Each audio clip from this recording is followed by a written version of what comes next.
Hey guys, we're gonna make this a little short and sweet. Sorry I haven't really been around, but I've got the flu. I feel like shit. So I just want to talk a little bit about the Sixers. Been able to watch them. It's the first game I've been able to watch since I've gotten sick. But awesome. They're playing well. 8-2 in their last 10 games. You know, we finally we took a big lead. We're one of the best teams to get out there and take a big lead. But maintaining it's been an issue. We were able to maintain it tonight. No real turnovers. We were about average tonight. I only had about 15. We were scorching hot from behind the arc. 50% we shot. 50%. That's outstanding. Man, if only we could do that night in and night out, right? I would be happy with them jacking up threes, but TLC stepped up big in place of JJ Redick. He's played okay. Um, I've been not a really big fan of TLC. He hasn't really shown me anything, but he's got a silky smooth jumper. So I like what I've seen out of him. He can continue this play. He's been very inconsistent though. We saw a little bit of what he could do last year, towards the end of the season when he started about 20 games. Um, but when we saw in summer league, he looked horrible. He didn't really take that leap, especially what Jaylen Brown did from year one to year two. I expected him to take a leap, not maybe as big as Jalen did, but a little something. He just looked horrific. And then night in and night out, what we've seen lately from TLC is what we really expect from a first and second year player. So if he can continue to do that, he was great. He chipped in 12 points, was 4 or 7 from downtown. Dario is 4 or 5 from downtown, which was awesome. He chipped in 21 points. He played great tonight. How about that assist from about 80 feet away? That chest pass, that was right on point. That was awesome. Love the play out of Dario. Ben Simmons, wow, unbelievable, Ben. 19, 17 boards, guys, 17. Brett got in his head and said, "We want you to get more rebounds, big guy," and he went out there and did that. Problem with Ben, though, he didn't make the All-Star team. Problem with him, though, why he didn't make it is because he's so inconsistent. If he could do what he did tonight on a nightly basis, he would have been a shoo-in for the All-Star. Didn't make it. I don't have a problem with that because I don't think he deserved to make it this season. We got to see a little bit more consistency out of him because if you see what he did in Memphis last, what was that, Monday? He only had like 6 points. He played like shit. So he was aggressive early on, which I love to see. Um, you know, a lot of the times when he's going to go in to penetrate, if he doesn't kick out, he'll pull up, sell himself short, and settle for one of them, 14-foot one-arm jumpers, which I hate that he does. So what he should do, and like the coaches have been telling him, take that extra dribble or two, get closer to the basket, and give you a high percentage shot. I mean, it just makes sense. You're big enough. That's what you do best. Go to the rim.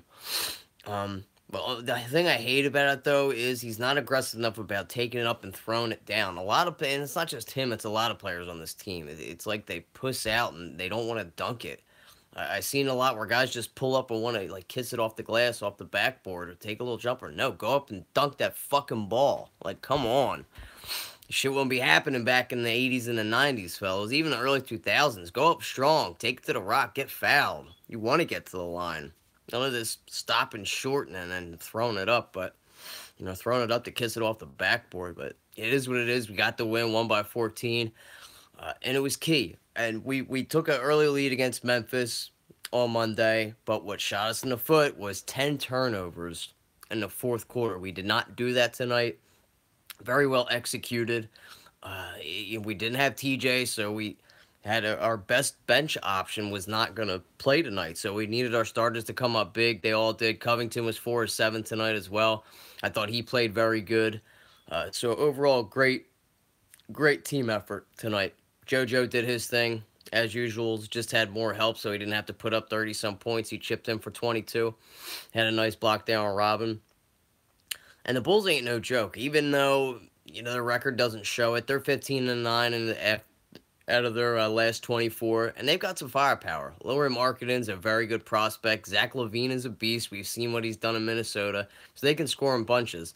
And it seems like Mirotic, for whatever reason, even though I think he's an average player at best, always seems to have big games against us.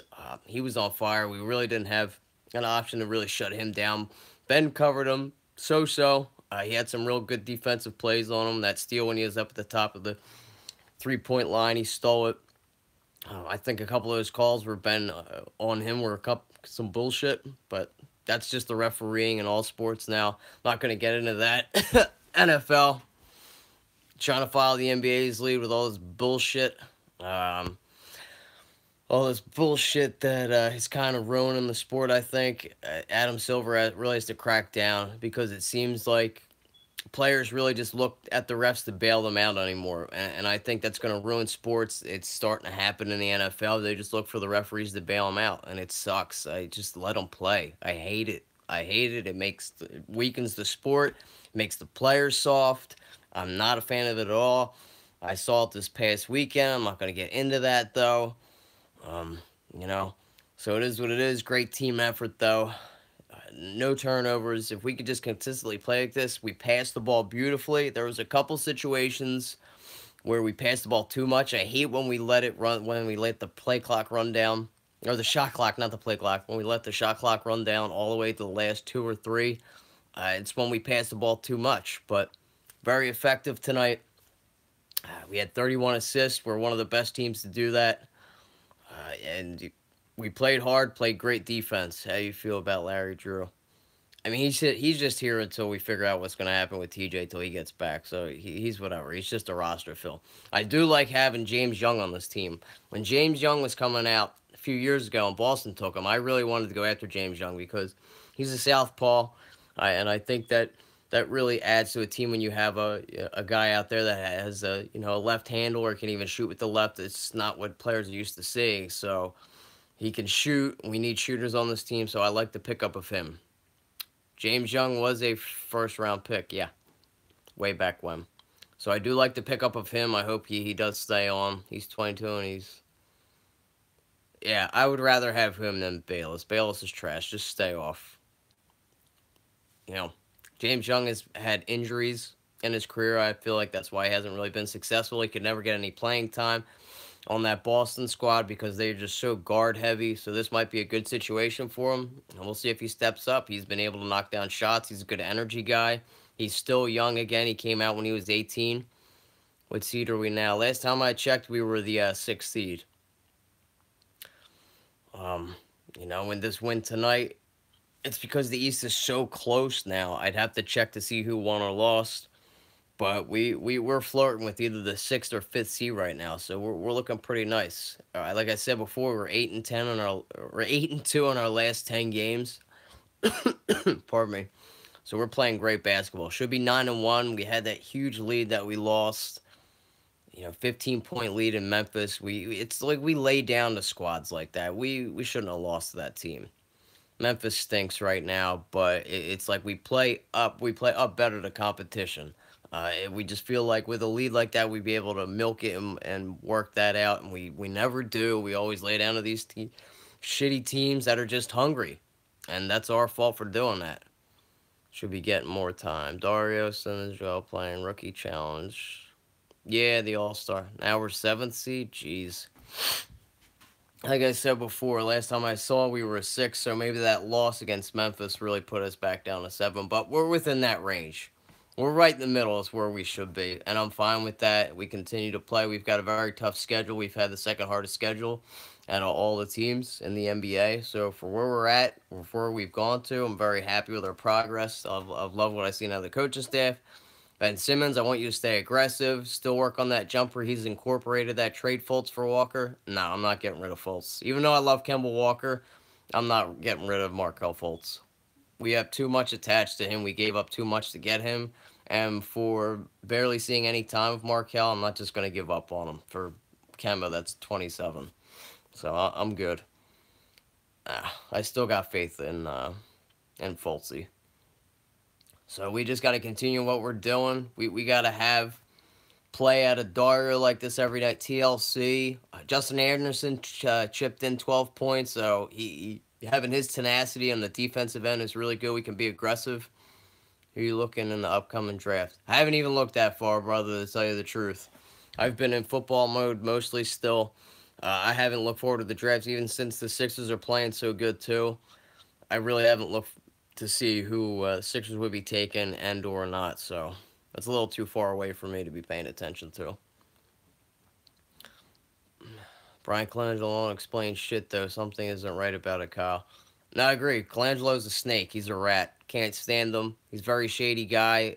I've been telling you guys this before. Markel's not coming back this year, so don't even get your hopes up for it.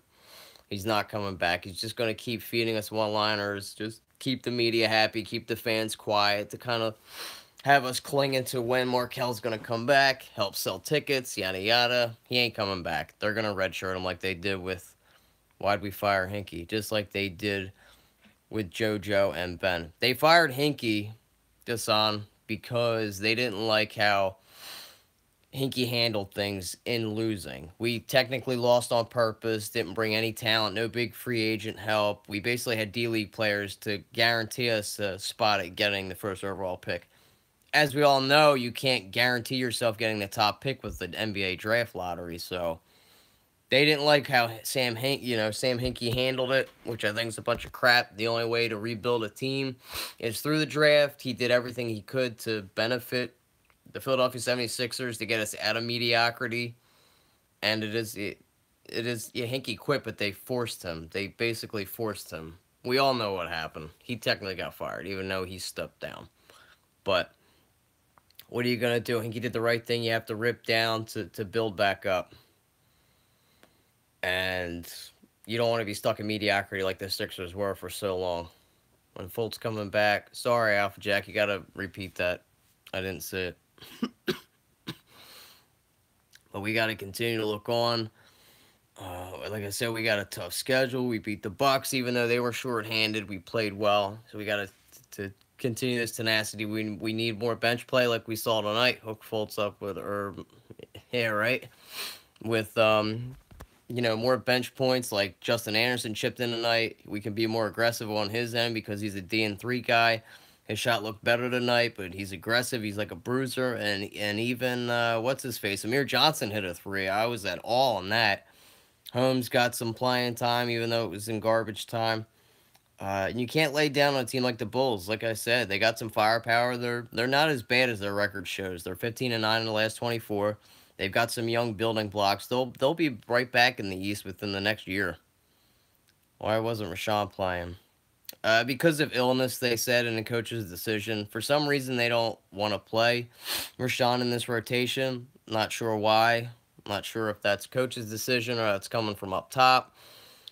If they just because they paid Amir $11 million, so they feel the due diligence to give him the playing time. I really like what. Yeah, Booker's an awesome energy guy.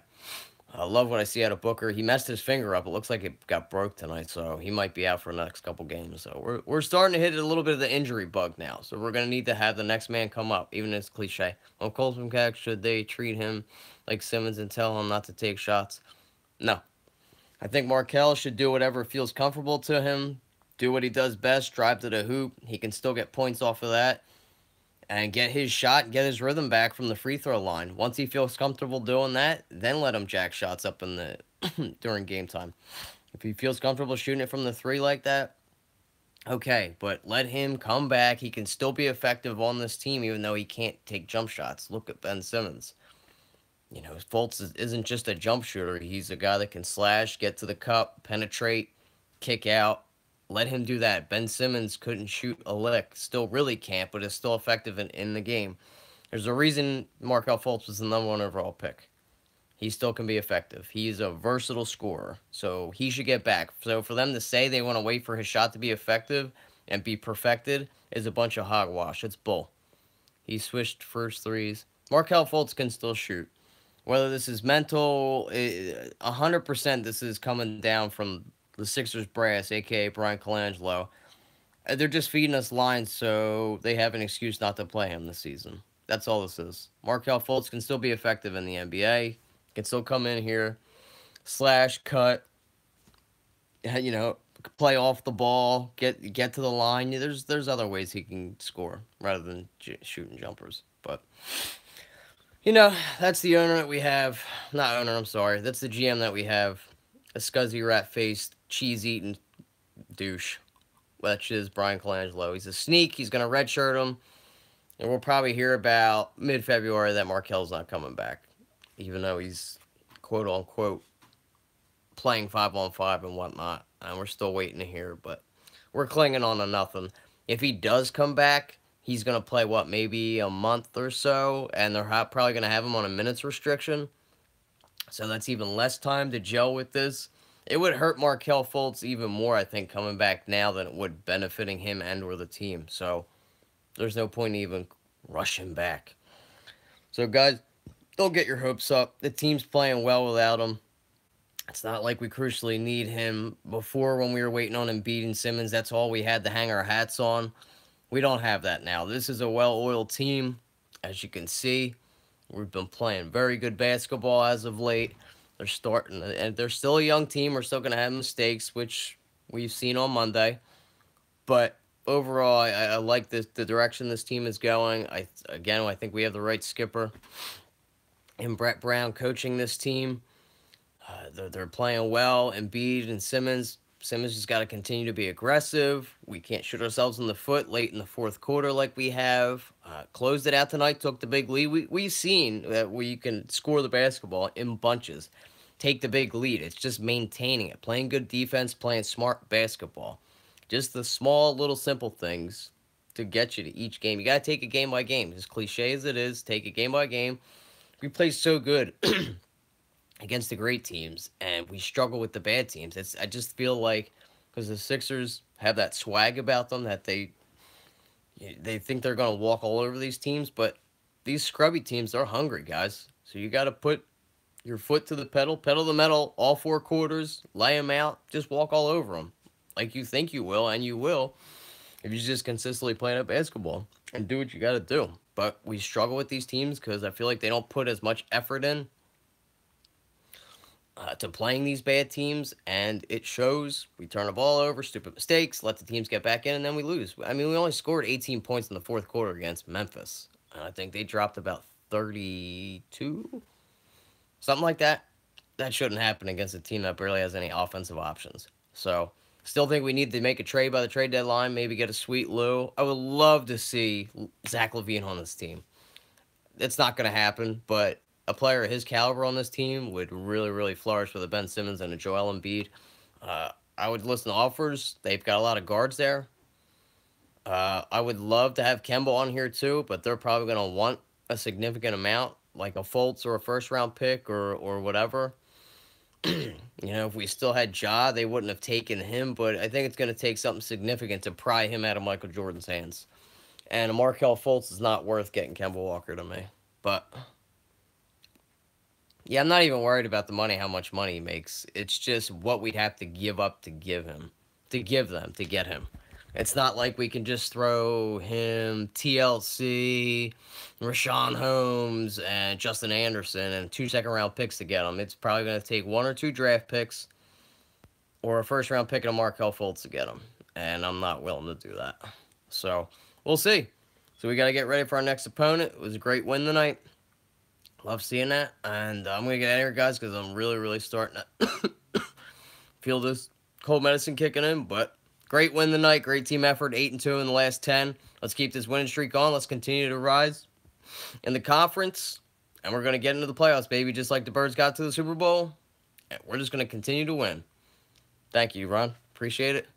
Go Birds. Beat them freaking cheating-ass Patriots. They dogged my Jags. Should have been Jags Eagles for the Super Bowl, but Super Bowl. The NFL didn't want that. They wanted the scummy cheater Tom Brady in there because they sell more tickets when he's in Super Bowls. That's been proven. But let's hope the referees are as fair as they were during the Eagles game that they were going to be in the Super Bowl. All right, guys. Kyle Gaffner with the Bitter Birds. I'm out. Peace.